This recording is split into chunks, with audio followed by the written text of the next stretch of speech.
I said the moon.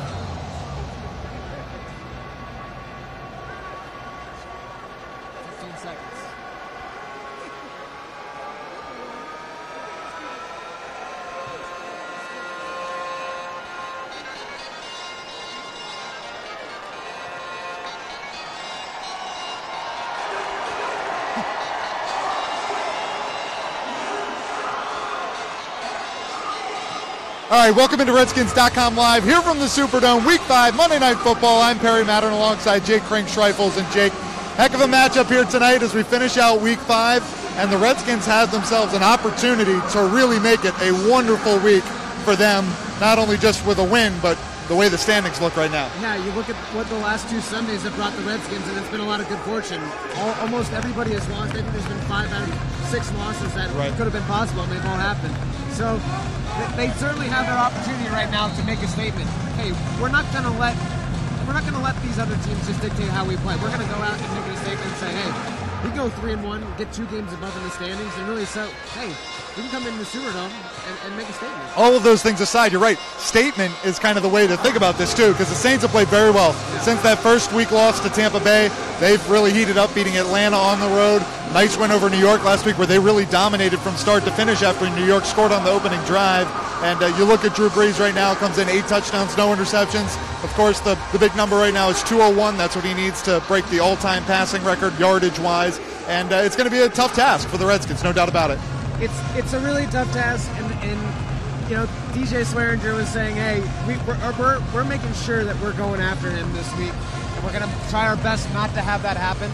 201 yards, especially for this offense, really a challenge to do that, but you know what? They have their goals in the right spot, and I look, this defense has been really good in the past. They've been averaging less than 200 yards for opposing quarterbacks. It's only been 3 games, but they still have shown that they can do that when necessary. So there's a lot of optimism, I think, with this Redskins defense, what they've shown these first 3 games, especially when you look at the interior defensive line and the pass rush. They've been able to work and getting guys active and getting guys in the backfield. So you put those all together, I think they're looking to, as you mentioned, make that statement, go out there and say, look, Drew, you might have your moment tonight, but we're going to have a bigger moment. If you're joining us on Facebook Live, drop in some questions, comments. Want to hear from you as we're here for about we'll be on the field for about 20 minutes until the Redskins head back in.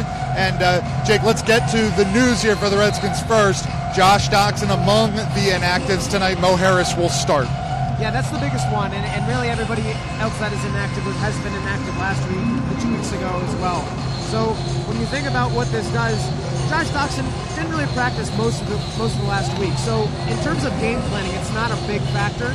You've got Maurice Harris going to be taking over in the X position, and then you've got Michael Floyd, who is active for the first time since the Redskins signed him a few weeks ago, and he will be playing at the Z position or X, depending on what the Redskins need him. He's been learning both. You look at this Redskins side and what has made them so successful, and you mentioned it already, but I want to talk about it again, and it's that defensive line. Just how big of a difference it is, those guys performing the way they have here in the first few weeks. I mean, it's so funny because each guy has their own strengths, even though they've been able to work so well together as a unit. And Daron Payne picks up his first sack against Aaron Rodgers and really shows, like, wow, when you get Jonathan Allen and Daron Payne playing for the majority of the snaps, they played about 95% of the snaps against Green Bay. That was a substitution thing, but they also saw, look, they can do that together. We might try that further games. So I would keep an eye on that. But then you've got Matt Ioannidis, who has one of the best pressure percentages in the league. So that's another guy you want to get out there, especially on these passing downs for Drew Brees. And Drew Brees, again, all about the quick passing games with the Saints defense, Saints offense. So, yeah, get your hands up. Right.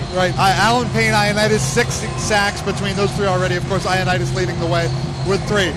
Let's get a little bit past those guys over further in the end zone.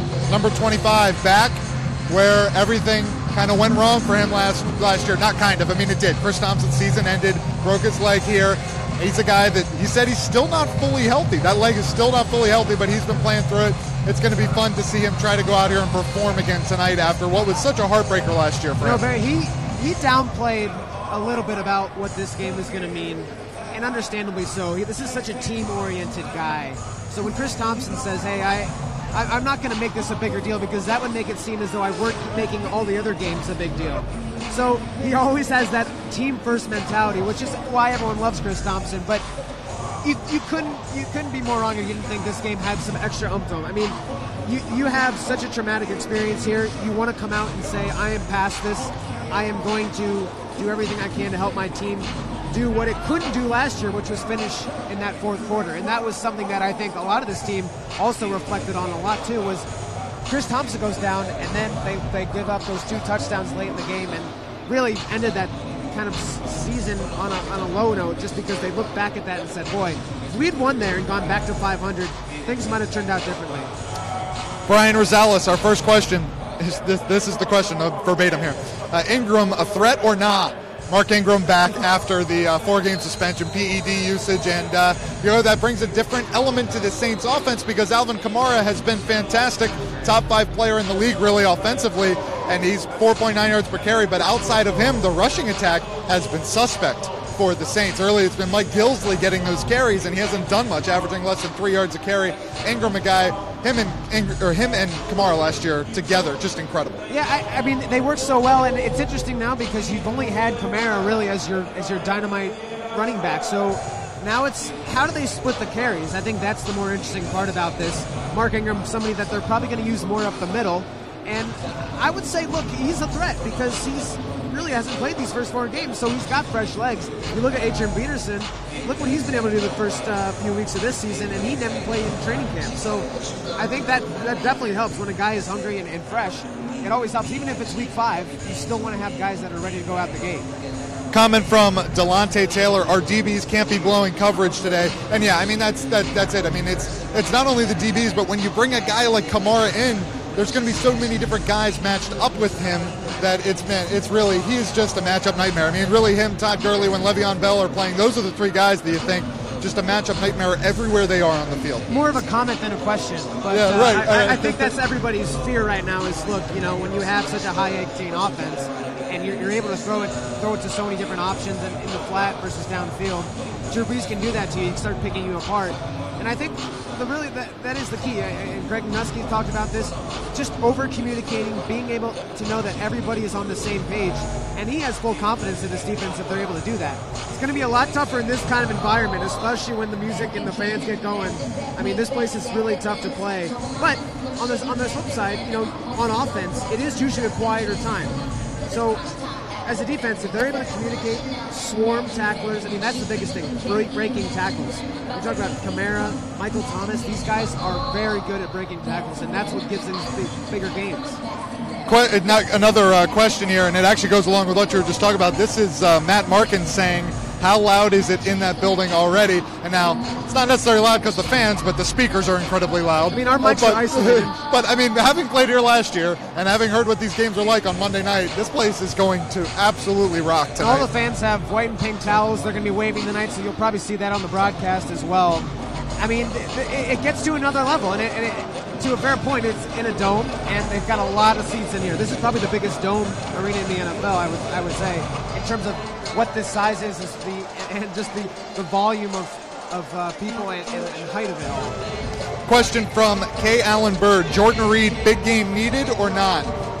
I don't know if it's needed, but without Josh Doxson in the lineup, you have to imagine Jordan's going to continue to get more opportunities. We've seen Alex continue to target him a lot.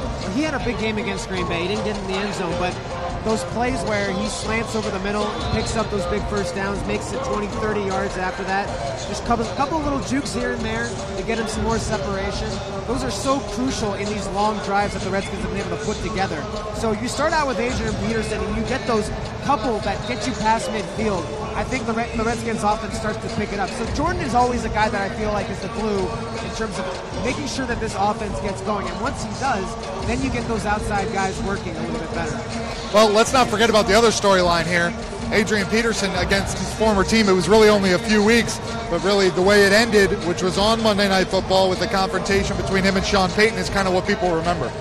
Yeah, I don't think there's a ton that he wants to put into that as well. I think it was a different situation. Yeah, he downplayed that quite a bit too. And yeah. Understandably so. I mean, he doesn't have the same kind of history here, just like he didn't have it one with the Cardinals when the Redskins played them the first week. So, and again, too, the Saints have different personnel, different players on here, so it's a very different vibe. I think he does wish it probably turned out a little better for him. And that first team after the Vikings, you always want to have a little bit better, but it's always hard to be the replacement team after you've had such a Hall of Fame career already. So I think he's found his niche here with the Redskins, and we'll see if he can make a statement. Shirley Cobb says, Skins Nation, the commenters will not choose us. Prove them wrong. I don't think I've seen anybody pick the Redskins anywhere. Yeah. It's become a trend, and understandably so. Look, the Redskins are 3-16 on Monday Night Football since 2007. It's not a stat I say proudly, but they haven't won a game. They haven't won a game on Monday night since Colt McCoy in Dallas in 2014. So it feels like a long time ago, and it kind of is. But they've played very well in these primetime games. They've had teams close. They just haven't been able to finish, and that really is what the Redskins need to do this game. Come out with a better second half. They have not scored a touchdown in the second half this season. And when you look at the Green Bay game, they came out with that really quick start, and that was enough to hold them off. But if they don't do that in this game, they've got to be able to put together a more consistent third and fourth quarter. So beyond that, a key for the entire game. What are you thinking?